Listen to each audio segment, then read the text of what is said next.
నుండి ఉదయం 8 గంటలకు ప్రారంభమయ్యేటువంటి వీర హనుమాన్ విజయయాత్ర శోభాయాత్ర లోపట వేలాదిగా పాల్గొనడానికి తరలి రావాలని చెప్పి విశ్వ హిందూ పరిషత్ బజరంగ దళ్ పిలుపునిస్తా ఉంది.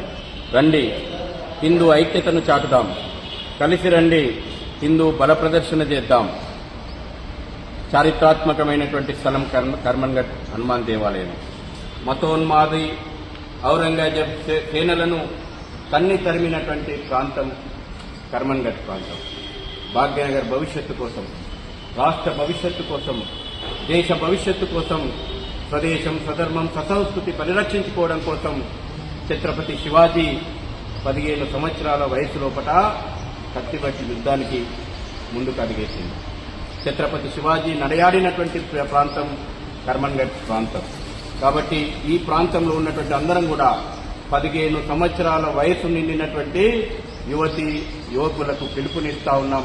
బజరంగ దళ్ నేతృత్వం లోపట ఈ దేశాన్ని, ధర్మాన్ని, సంస్కృతిని పరిరక్షించుకోవడానికి కదలి రండి, కలిసి రండి. ఏప్రిల్ 2వ తేదీ ఉదయం 8 గంటలకు కర్మన్ఘట్ నుంచి ప్రారంభమయ్యేటువంటి శోభాయాత్రలో మనందరం ముందడుగేద్దాం. హిందూ బలాన్ని, హిందూ శక్తిని యావత్ ప్రపంచానికి చాటి చెప్దామని చెప్పి పిలుపునిస్తూ ఆహ్వానిస్తాం. జై శ్రీరామ్.